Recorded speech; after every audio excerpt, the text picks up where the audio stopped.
I ended up in my 30s having 7 years of depression. Some days I couldn't get out of bed, and it was Wow. just, it was horrific. And I tried to get help. And I did talk therapy, I did medications, I did Reiki and yoga, and Yeah. became very good at coping. Mm. Became very good at taking all that deep, dark, negative energy and during the day transmuting it and then just starting all over the next day and doing the same thing. I was able to cure my depression. I had a situation that was caused by sleeping where I would wake up depressed and that went away. Welcome to the CoachMD podcast.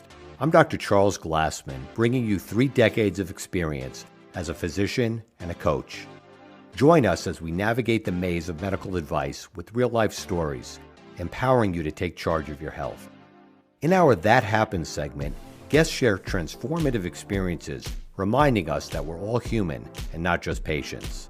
So get ready for a journey into healthcare reimagined, where empowerment and discovery pave the way. Hey, it's Dr. Charles, aka CoachMD. In my over 30 years of medical practice, I made it my goal to help you create a strong mind, a healthy body, an unshakable spirit. And that's why I started the CoachMD podcast, because I learned in my career that most people came to me as a doctor, and I was a general doctor, general internist for over 30 years, mostly with emotional issues, challenging emotions, whether it's emotions due to relationships, finances, health worries, or lifestyle choices. Really, those two things really were the majority of what caused people to come and talk with me. And that's kind of how I became Coach MD. So I like to have guests on my show who talk a lot about how people can help themselves, give them the tools to help themselves and the knowledge. And my guest today, Geoffrey Cole, who I'm going to be calling G because that's his what he goes by, and I love that. I actually knew one person in my life who also had that nickname, and a great person who. It's going to be very easy to talk to you as G, and we're going to learn a lot about what he's doing to calm what I've called over the years the automatic brain. And that's our animalistic nature. That's our primitive nature. That's our nature that only runs on really binary fight or flight, and it just reacts. It doesn't think about things. It doesn't kind of process things. It just reacts. It makes us feel terrible. But G has developed some tools that can really be very helpful. And he has a new book that he's going to talk to us about too, that you'll be able to get. I'll put links on the podcast, and you'll be able to get that. And I definitely encourage you to do so. So thanks a lot, G, for coming on. I really appreciate it. So good to have you here today. Well, thank you so much, Charles. It's such a pleasure to be here. I love what you're doing, and I love your message and the work you've done. And to me, it's amazing to have a doctor that's acknowledging the mind and how important that is in overall health.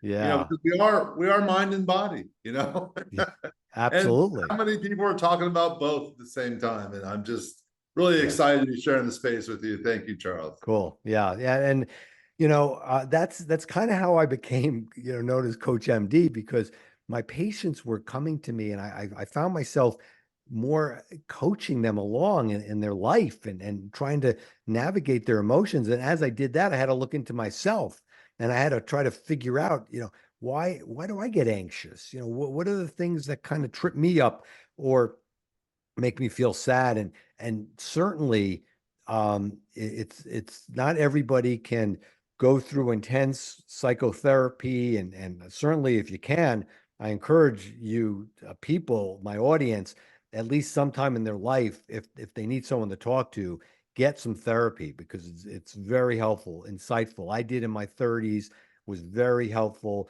to me, kind of really made me think about things, kind of gave me permission to feel certain things about my childhood that I felt guilty about, and that really freed me up. So if you could, G, because I know that, this doesn't, it's not in a vacuum. It just doesn't come out of the blue. Your interest in what you're doing, and developing tools to help people. Tell us a little bit about your background, kind of your childhood, if you will, or your background, and what got you started on this. I got started in this because I suffered a lot. And yes, I grew up in an alcoholic home. And, Mm, when you do that, there's a whole organization that helps people called Adult Children of Alcoholics, because you lose your identity because you're always trying to be a chameleon. You're always trying to figure out, hey, what's the temperature of the home today? And how am I going to be safe? And, how do I mm, not get in trouble and find some love somewhere, And I ended up in my 30s having 7 years of depression. mm, And the depression was just debilitating at times. And, it was very interesting because, very quickly I learned how to apply tools and mindfulness to be able to be happy by the end of the day. And then I would go to sleep and I would wake up in a mm, deep, dark, mm. suicidal Wow.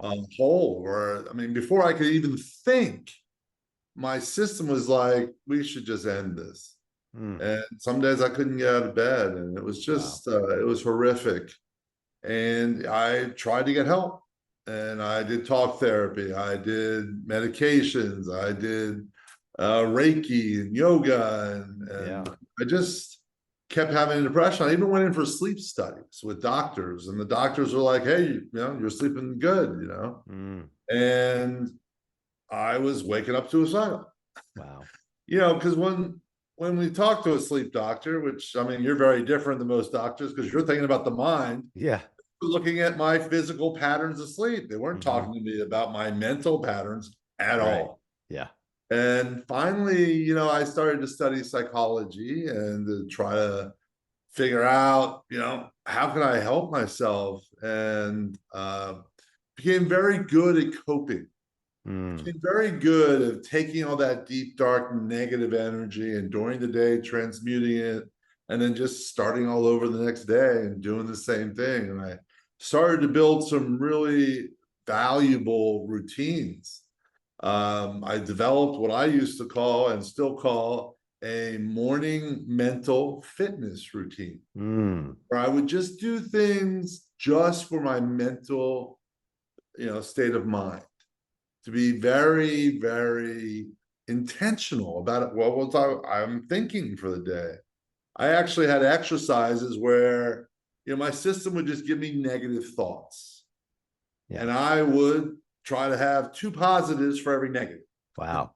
you Good. know, just Yeah. to try to get it going, and it was very, very difficult for me. And so I was coping, I was doing pretty well, and I started to work for a psychologist, uh, teaching as a counselor, teaching people how to cope. Mm, Lots of negative things in their lives and how to be happy. And then I found neurofeedback.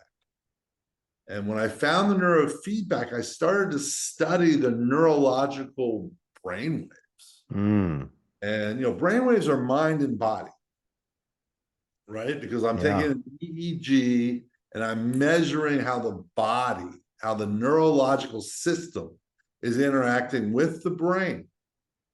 And that's driven by the mind and the body. Yeah. And so I was able to see thought patterns, and I was able to cure my depression. Mm, It's wow. tough to say that out loud, right? Yeah. Cure depression is not something we're allowed to say. Right. Yeah. However, when I had a situation that was caused by sleeping, where I would wake up depressed, and that went away when Mm, I was able to change my brain waves in my occipital lobe. wow. So a lot of neurologists would tell you the occipital lobe is the visual cortex. Right. And then there's also neurologists who study sleep that tell you PGO waves run the patterns of sleep. And O in PGO is occipital. Huh.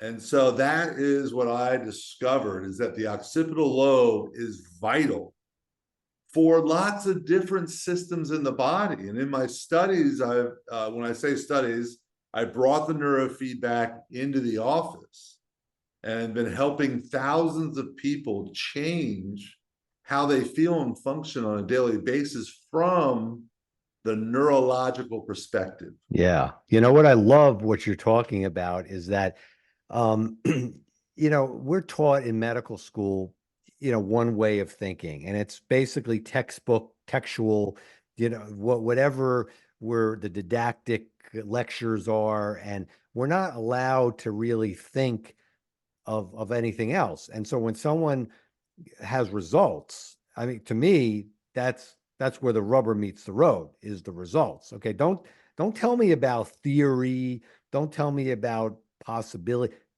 Does it work? Okay, so many doctors, like for instance patients who may come in and talk to them about what you're talking about or something, let's say supplements or whatever. Oh, they don't work. Oh, they don't work. But they're working for me. Oh, no, no, the studies don't show, they can't possibly be working.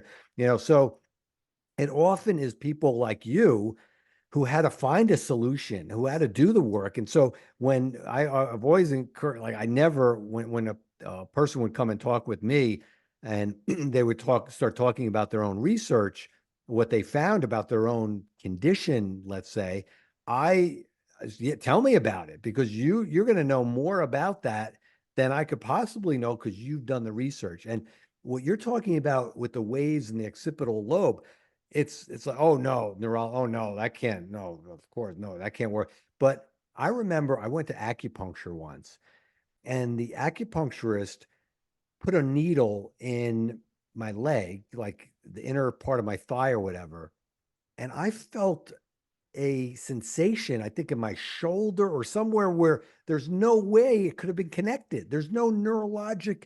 I mean, if you study the way the nerves travel to the extremities, there's no way that the two can be connected. But it's a totally different part of my body that I was feeling the sensation. It may have been on the opposite part of my body. So what you're talking about and is really very interesting to me, because you had to you had to kind of figure it out yourself. And I love that. So kind of take me through this now. Okay, so I mean, horrible, the 7 years. I mean, to go through that agony, because that's painful. And then the doctors are trying to assign a purely physical uh, um, you know, explanation for that. And now, like you said, the mind and the body, the brain and the body. I mean, of course, the when we have our brain detects danger and we have a fight or flight, that's an electrochemical reaction. So yes, that will cause differences in brain waves and a physical symptoms, but what's the etiology of that? What's causing that? What's the primary? These emotions. But I see that you're kind of working backwards to kind of help that. And of course, they both feed into each other. So yeah, tell me about how you started to tell us about it, but how you came about, how you figured that out. That because you made the connection that there's something with sleep. So how did that, how did you jump to that and then the looking at the brain waves? Well, I started to do the neurofeedback, Right. Tell and me a little bit about that. Right. Okay. How did that work? Like, what was that like? so Yeah. I went and I studied with a man who had invented his own system. And as I was there studying, we were doing sessions on me. And I told him about my sleep issues. And he said, oh, well, what we want to do is map your occipital lobe, see where it's imbalanced, Mm. and be able to change that. Now, how did he do that? And Like, how did he so map the that? neurofeedback, the way it works is you wear sensors on your Okay. scalp, and they record your brain waves at every 12, well, actually they do 256 soundings per second. Mm. And they brain waves go through a cable to a device that turns the brainwave patterns digitizes them so that the computer can take those patterns and do calculations from those. Okay. And you're actually creating a parallel circuit. So it doesn't affect the circuitry inside your body. And when I It's say just measuring it. circuitry, Yeah. yeah, it's just actually it's copying it. So it Okay. provides a copy, which is a parallel circuit. Okay. So that follows the same pattern as the strongest set of neural pathways that the sensors are picking up. And so from that, when, if I were to like sit down and start to breathe and calm, the brain waves change. If I start thinking about monkeys in the forest, the brain waves change. And so I was sitting there and we were mapping it out. And he started to show me research that showed that our self-identity is housed in the occipital lobe, and every system in the body Wow. checks in with the occipital lobe to see who am I and what do I need. And so I had been working on improving my self-esteem and my identity, which is typically a very big issue for adult children of alcoholics. And so I had been practicing tools and techniques I learned from that organization. And we started to map my brain, and I started to see the changes. And 2 days in, after we did some actual neurofeedback. So the way the neurofeedback works is that as it reads your brain waves, you work on creating, let's just say, calm.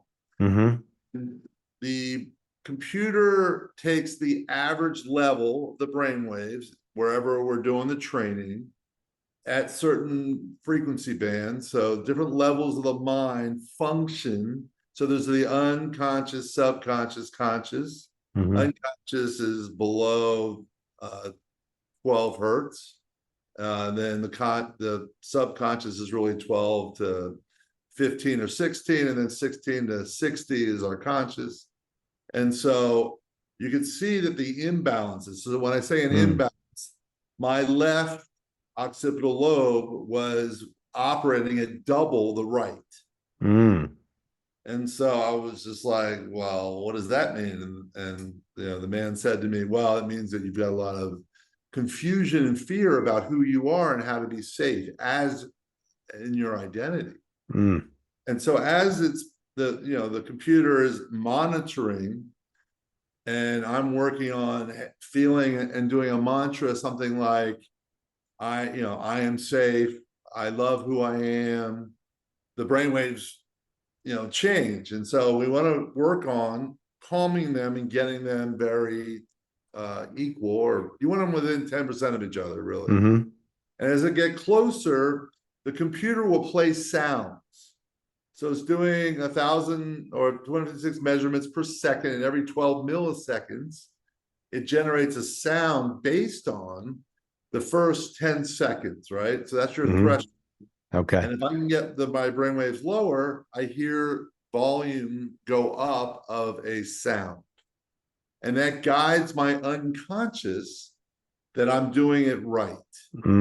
That's the key. Yes, that's I'm doing a mental guide, right? Yeah. And so I think that most therapies provide a different perception of how you're functioning. So you can have like an objective measure or another perception of how you're doing things, so you can change it.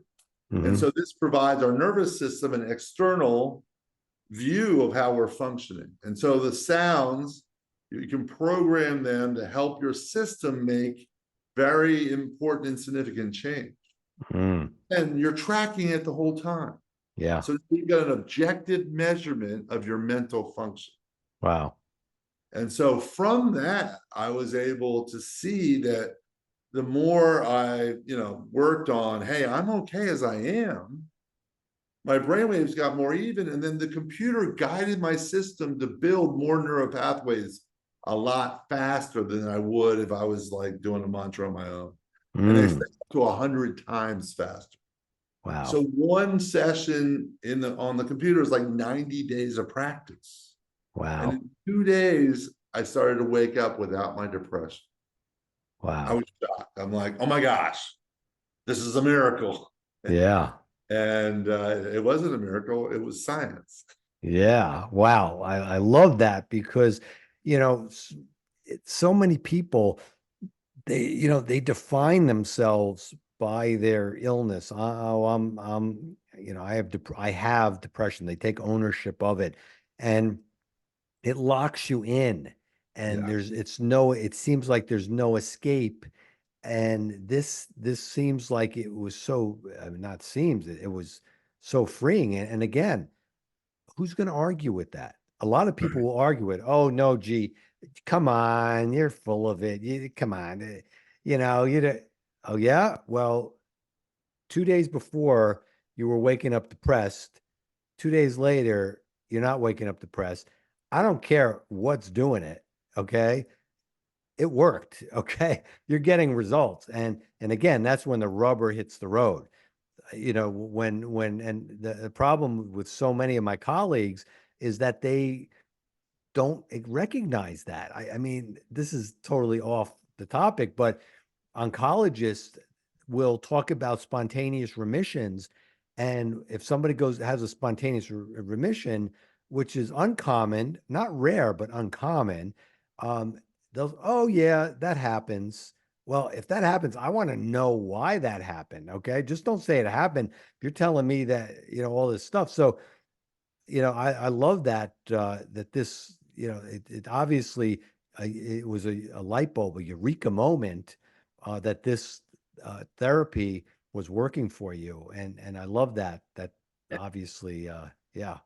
And I had the grasp of the change in my brainwave Mm, that I was able to bring back into my practice and help other people achieve, yeah. to elevate their self-esteem, their joy, get rid of their depression. And I soon realized that, psychology and most mental health is all subjective. We don't have Right. objective data. And here I am looking at objective data. Yeah. Wow. And so I went on to create a standardized protocol for mental thinking to be able to guide people how to change. And so since I had everybody thinking the same thing, so I developed 6 standard sessions where I told them to think the same thing, each session was different. Yeah. There was a lesson plan on how to be complete, really. And that has now grown over the years. It was back in 2008. That's grown to, it's now 10 sessions, and it's a 10-session path to be able to be in charge of your own nervous system. So your biology works for you instead of against Yeah. you. And I had the biometric markers taken from that EEG for the well, I say it's the highest level of psychological well-being. Of course, that's always going to be able to be improved upon. However, it's really based on a Taoist brain. Mm, And so I help people move towards those biomarker targets. And yeah. so, and then we do it really through a psychological guided lesson plan that has the physical guidance through the neurofeedback that's integrated. So we're working on the right levels of the mind in the right areas of the brain to accomplish whole health. Yeah. And Yeah. Yeah. it's Yeah. been a I love that, G. Really do. And, it just reminds me of kind of what got me on this, thinking about this. And it really started when I was in medical school. Really, the most profound lectures that I had in medical school were probably one afternoon when we had maybe two lectures, and they were all about studying the Himalayan monks.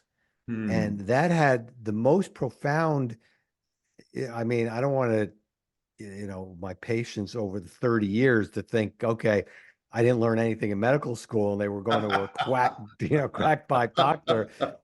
But no, obviously I learned the basics, but the most profound and most influential was those lectures on studying the Himalayan monks and how they could direct their physical body just using their mind and just using their focus. And so I thought that, okay, these are just human beings. If they could do it, anyone can do it. And I think probably the challenge that I've had over the years with my writing, I think I've identified a lot of processes, and what I called my book called Brain Drain, and I called the automatic brain and our higher mind, and but some of the things is that the physical symptoms and the emotional symptoms that this brain causes us and the discomfort it causes us is so influential and so strong, it's hard to control. And what I love about what you're doing is you're actually controlling it. And someone just actually messaged me on my YouTube channel. I have a video, kind of a cartoon video explaining my whole theory from about 5 years ago. And someone recently messaged me and said, "Oh God, yeah, but how do you stop it?" So this is how you stop it. See, I mean, when you did this, you were working with this gentleman, and then where did you go from there? How did you take this knowledge and how did you build it? How did you grow with it? So I brought it back into the psychologist's office. We brought it into the practice. And Okay. we were specializing in addictions and the effect in the families. So we treated whole families who had somebody in the family that had an addictive problem. And we would walk them all through all the different possibilities and then stay with them for a year, not stay in their house, keep Right. working. Yeah, yeah, yeah. And so I started, with the patients that would come in, I would do a neuro assessment with a report and a bench line. And from that, I learned to be able to, when people come in and sit down and I do the assessment, to tell them how they're feeling and functioning, to tell them if they're having sleep issues without ever asking a subjective question of, hey, what's your sleep from 1 to 10? And I created numerical scaling. Took 2 or 3 years before I was able to create it. It took a couple hundred people coming through, averaging 6 sessions each, which then got expanded to 10. And every session, I'm graphing the brainwaves. Every session, I'm quantifying where they are in the process. And because I'm doing that, I could pay attention to the outcomes of every technique that I implemented. And some techniques work better than others. I have the objective data to tell me. And so it took me probably about 6 or 7 years, really about 2016, to really have a complete product. And then I opened up a company called Pathways, and I started, I worked with a functional medicine doctor who's also an acupuncturist. And we were treating patients with supplements, with acupuncture, and with the brainwave therapy, helping them improve their lives. And I've been tracking all the data. And really interesting, which I'm not sure if you'll love to hear this or not. However, it's kind of interesting. Right. Tell me. So I'm tracking everybody. Yeah. The people who went through what I'm doing with the brainwave therapy and the psychological therapy integrated, which I call neuro empowerment, because I'm empowering you to be in charge of your neurological system. So I call it neuro empowerment. That we're doing it without the supplements. Actually, we're getting better results on average than the ones who were giving them supplements. And we were giving them supplements because we were helping the neurotransmitters be able to create the brainwaves that were lacking in the brainwave graphs that I had in the reports. And what we decided in interviews and everything was that, our bodies are amazing. Yeah. And we have the ability to heal, like you were talking about, the spontaneous healings. Yeah. Well, we have that capability to heal if we are mindful and are trained and we learn how to do it. We can do it, which, by the way, I think we should learn in first grade. Yeah. Yeah. Reading and writing is important. I think running our body and being able to be healthier, is very important. So anyway, yeah. When the people who were taking it on that I can do this, I don't need help. Yeah, that's the key.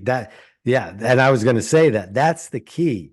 They're not Yeah, looking at something outside themselves. They're owning it. Yeah, they're taking exactly. ownership of their healing. Yes. We teach so many people you can't heal on your own. You got to take a pill. Yeah. You got to do this. And here I am giving them pills. Yeah. I didn't figure it out till I saw the data. Yeah. And that's really what's helped me so much is, treating people, looking at the data. And I've treated thousands of people now, looked at, tens of thousands of charts and quantified. It's been an amazing journey for me, and I'm just so happy, and I feel really lucky and blessed I've been able to do it. So, Yeah. You know, you, uh, you mentioned something, it's closer to the Taoist mind. And I'm just wondering how, because I mean, I think I know what you mean, but I wanted you to kind of explain it to my audience. And has this been done on people who are, uh, whether, Buddhist or just, or do transcendental meditation, or are there people who you've identified states of being which you're moving people in the direction to obtain or attain? Um, yes. yeah, I've also figured out, I mean, with all the work I've done, I've really kind of cracked the code right. That's what, yeah. of, of, well, the characteristics that embody the Taoist mind. So a Taoist is in full acceptance of what's happening. There's no judgment, there's no conditions. They're operating from a very high level of love and of enjoyment of living. They're very mirthful. They want to enjoy everything. They Hmm. love themselves. They're very calm. They're very aware of the environment. They're not worried about a thing. There's no anxiety. There's no stress. They're in full acceptance. Everything is as it should be, and everything is enjoyable. Hmm. It's an amazing way Sounds like to, Nirvana. Is that Nirvana? Is that what yeah, you would think, right? right? Yeah. And I'm helping people move to that level. I mean, it's so amazing to watch the transformation. Yeah. You know, Okay, so you were working with are you still working with that doctor? no, we ended up parting ways because Huh? I was like, this isn't really serving our patients, and we're Right. very friendly. Nothing Yeah, yeah, yeah. No, just upsetting, different philosophy or different. Yeah, I know what you're saying. and he's an Yeah. amazing doctor. He does Yeah, I'm great work. sure. I refer people to him. He refers people to me. Yeah. It's just different people are looking for different things, and we kind of provide. We have different kinds of modalities, Yeah. and it's. I feel really really. I've also developed protocol to go. I'm starting to do studies with a local university called Larkin University here in Miami. Uh-huh. Yale has now agreed to do a study with us, and UCLA. We're moving towards FDA approval for protocol that will be able to be delivered through doctors in their office with a wearable technology with the brain computer interface that in 10 visits basically will alleviate anxiety, depression, and PTSD. Mm. And the news of what I'm doing is starting to get out there. I mean, I just published my book. Let me Yeah, grab let's see it. the Show it. book here. This is How to Live Anxiety Free. I don't know if Hmm. you can see it. Yeah. Yeah. And I became a best-selling Amazon author. And How can it's people get that book? at Amazon. Oh, cool. Okay. I'll send you the link. Great. And yeah, it's uh, it's it follows the path of our lesson plan of teaching people how to live without anxiety because Yeah. we can live without it. Yeah. It's your mind. You should be in charge of it. It's Right. your nervous system, Yeah. right? I mean, I'm in charge of what my arm does. I can be in charge of my nervous system. Yeah. So it's And not so automatic that the reflexes, that automatic instincts that take over. So you well, started your own. Oh, they're go very ahead. automatic. Yes. However, Yeah. the operating system that causes the reactions in the automated system can be reprogrammed. Right. That's the key. Yes. That's the key. You want to keep them automatic. I don't have to Right. keep, Yes. heartbeat, beat heart, Right. Right. Right. Right. Yeah. Yeah. So you started your own practice after Yeah, you're right. And you're in the Miami area? we are in the Miami area. And next week, I have a team coming from Israel who are bringing two treatment resistive PTSD soldiers Wow. to for us to do a case study with a leading psychologist who's been working with the Ministry of Defense there to help their soldiers with their PTSD to do the case study. And then after that, we may be going to Israel to treat 10 or 12 soldiers as a pilot program.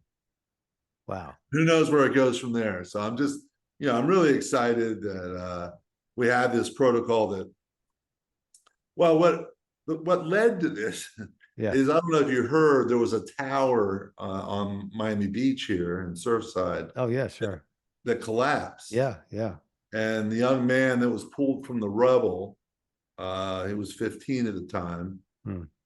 was suffering, from horrible PTSD. I mean, he couldn't, anytime there was a thunderstorm and heard the thunder, he couldn't, it was driving him really, he would run around and couldn't stay in a building. And so they brought him to me and I treated him, and he is 100% symptom free and has Wow. been for 2 years.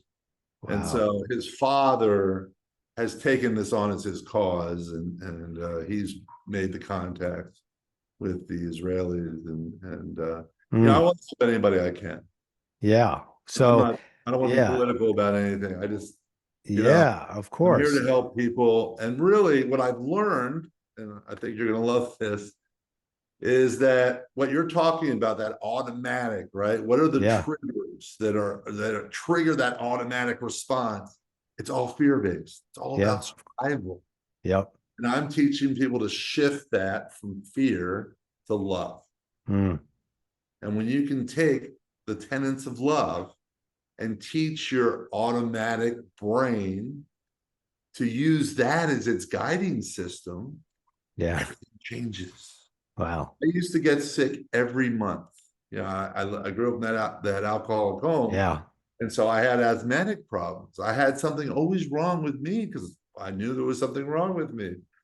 And over the years, it just kept going. And as I started to do the neurofeedback and was able to build my self-esteem and figure out who I am and be true to who I am. Hmm. I got gotten sick 2 or 3 times in 6 years. Wow. And it's Yeah. just changed. I mean, that, and I've seen a statistic that says 90% of medical issues are caused by stress. I don't know how accurate that is. However, we all Yeah. know Yeah. that you've seen it in your practice, how people, their mindsets directly affect how Yeah. sick they are and how they heal. Absolutely. Yeah. I mean, Yeah. that's what I was saying, that the two major pillars of the reason for doctor visits to a generalist like me are emotional, and you could say stress, or lifestyle choices. And most of the time, they're combined. And when I talk about the mind, body, spirit, I mean, just think about your life. Okay. When you were in your 30s and you were waking up with depression every day, did you ever think you didn't think that you'd be where you are today, now possibly healing soldiers in Israel? Um, it's like, I mean, who, me? Like, Yeah. really? Like, No idea. Yeah. yeah, yeah. So the fact that you have such good intentions. So I have this quote that I kind of built my Facebook page on quotes that I would come up with every morning. I'd meditate Nice. and I'd come up with these quotes. And one of them is, when your intentions are pure, the right things happen for the right reasons at precisely the right time. And that's the spiritual nature of our lives. And we do have those tools to be able um to change things. We're built so our nervous system can reprogram itself. I mean, there's just so many amazing things. And what I like about what you're doing, um it's kind of shortcutting years and years of therapy where you have Yes. to, delve into, I mean, the therapy can neutralize these automatic instincts, okay, but it takes so long to do it, you know, when you identify it. And yeah, this is really great. I'd be really love to see the results that you get with some of the, well, you did with a very tough case, and you have thousands of people who have done that. And do you have in Miami, do you have a practice, or is it, or your company, you're developing the tools and outsourcing it now? How's that working? Yeah, so we have a center here where we are treating people. Um, the sign behind me has the name of the company. It's Supermind. Supermind.us is the website because we're unlocking the supermind in all of us. Hmm. So you go to supermind.us, you can contact us there. Um, it's in 10 sessions, well, really 12 visits. Hmm. You're in charge of your nervous system. And so those are 2.5 to 3 hour visits, depending on which program you take. I also have expanded programs for enlightenment and enhanced spiritual growth. And Hmm. I also have for longevity and for addictions. Addictions is more than 10 visits. And yeah, so we have lots of different programs we've run. I have doctors on staff who will also help with medications Yeah. and all those kinds of things. So we built a holistic practice. We're talking to nutritionists and fitness people to bring everything Right. in house. I'm just not there right now. I built something that I'm very focused on continuing to Yes, build. sure.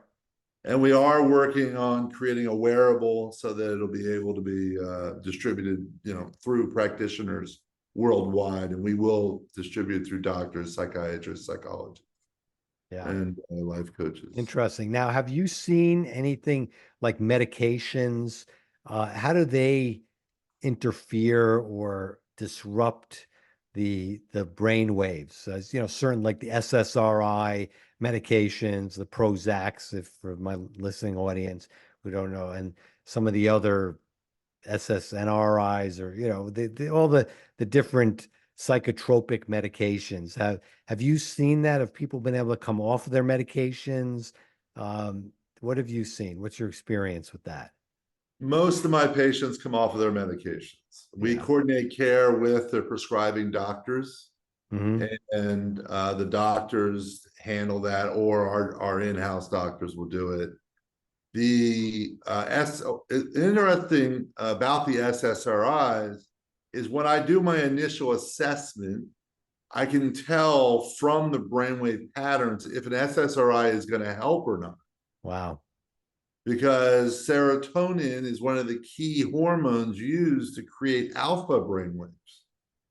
And if you have excessive alpha brainwaves in the front of your brain, then you're kind of wasting them. Alpha is how you feel good, Yeah. because serotonin helps you feel good and happy. And we don't feel a lot in the front of our brain. It's the back of the brain where the alpha helps you feel happy. Mm. Front of the brain, it drives you to hedonistic behavior, right? Because it Yeah. drives you to take action to create happy. And SSRIs slow that down so that in that serotonin pathway, which comes from the geniculate forward, then to the back of the brain, the SSRI allows for that flow to get there. So with people with too much alpha in the front of the brain, it's going to work great. Mm. From that initial assessment, I can tell. If they have too much alpha in the front, I'm like, hey, SSRI. Wow, that looks like it can help you. If you have a lot of alpha in the back and very little in the front, well, an SSRI is not really going to help. Yeah. So to me, it's kind of like I'm helping understand how the chemical balances play that role, where medication can be very, very helpful. Yeah. And I like to think that most medications for psychological help are a great bridge for the Yes, person bridge, key word. Yes. to then be able to learn how to create the patterns themselves, right? Because Yeah. I mean, I don't think that I know of any, I mean, you can correct me if I'm wrong, any of the pharmaceutical companies who are saying that taking a med for psychology is going to cure that problem. Mm, They're saying this is going to alleviate the symptom, yes. which then gives you the ability to be present to learn how to create the cure or the remedy yourself. And I Right. think it's very valuable. And I mean, I'm not, I don't really promote medication or say don't take it. Right. Sure. I'm not involved with medication. And however, I've also been working, there's a big wave of practitioners who are working in psychedelics. Yeah. So I've been working with some, with the ketamine therapies, with the psilocybin therapies to see the effects in the brainwaves because I have an objective measure that's tracking it. And right Yeah. now, my findings are kind of inconclusive. I'm not quite sure. Yeah. I believe that they like all medications are a great bridge, a great vehicle to make some discoveries about self that are very, very valuable for the psychological well-being. So Yeah, I think the challenges that I have with any medication and like you said, there are bridges and there's usefulness. It's just when you have people who have a vested interest in having people on them for a long time, it gets muddy, and it really, you don't really know really what if it's good, if it's bad, and I find that with the psychedelics, you're getting a whole area now of medicine that's jumping on board with it, and basically what it's going to do, it's just going to form another, I think, another avenue of addiction that people are going to rely on this instead of really doing the work that they need to do to live full, satisfying lives. And now they're going to rely on the psychedelics to get them. Sometimes you need it's like, I'm no big fan of chemotherapy, but sometimes you need a nuclear bomb. I mean, I consider that a nuclear bomb. Sometimes, look, I mean, in World War II, did we really want to drop a nuclear bomb on two cities? Unfortunately, the Japanese were not going to surrender. There's no way. They had it was really religion. It was the Shinto religion. They were going to fight to the death and they were not going to surrender. And I hate it's terrible. It's very terrible. And it's the same thing in medicine. You might hate medications, you might, despise the pharmaceutical industry or whatever, but sometimes you need a nuclear bomb. I mean, sometimes you just got to stop it. You just got to do something drastic to make it stop and then go from there and explore the peace and the healing. So yeah, I like the way you use that as a bridge, the yeah, idea of a bridge and not something to rely on. Because that doesn't really heal. no, yeah, none of them claim to really heal, as far as I know. No, And no. so I love working with them to get to the same goal that we all have, which is a high level, the optimal level of psychological well-being. And I mean, they're very useful. Yeah. So, Yeah. Yeah. Gee, I love what you're doing. I am going to, you send me the links that you want me to share. I'm definitely going to stay in touch because there's a lot of synergy in what we're doing. And I think it will help a lot of people. And I definitely want to be a part of that. So, and thank you for sharing it with my audience. I really greatly appreciate, what you're doing. well, thank you. And I'm back at you. I really appreciate what you're doing too. So I'd love to Yeah. collaborate, to work Yeah. with you and work with your patients and vice Yeah. versa. Yeah. Because we provide a very underlying framework on the psychological coaching side and the Yeah. medical side. And we collaborate and coordinate care with lots of practitioners and doctors for that reason. I mean, I believe what we do is a good foundational shift and then everything else grows out of that. And we're excited to work with amazing professionals like yourself. And so I'd love to do Yeah, that. cool. All right. So, yeah, thanks again. And thank you all for tuning in to the Coach MD podcast. And as you know, until next time, I'm Dr. Charles Glassman, urging you to stay strong in mind, in body, and especially right here in soul. Bye for now.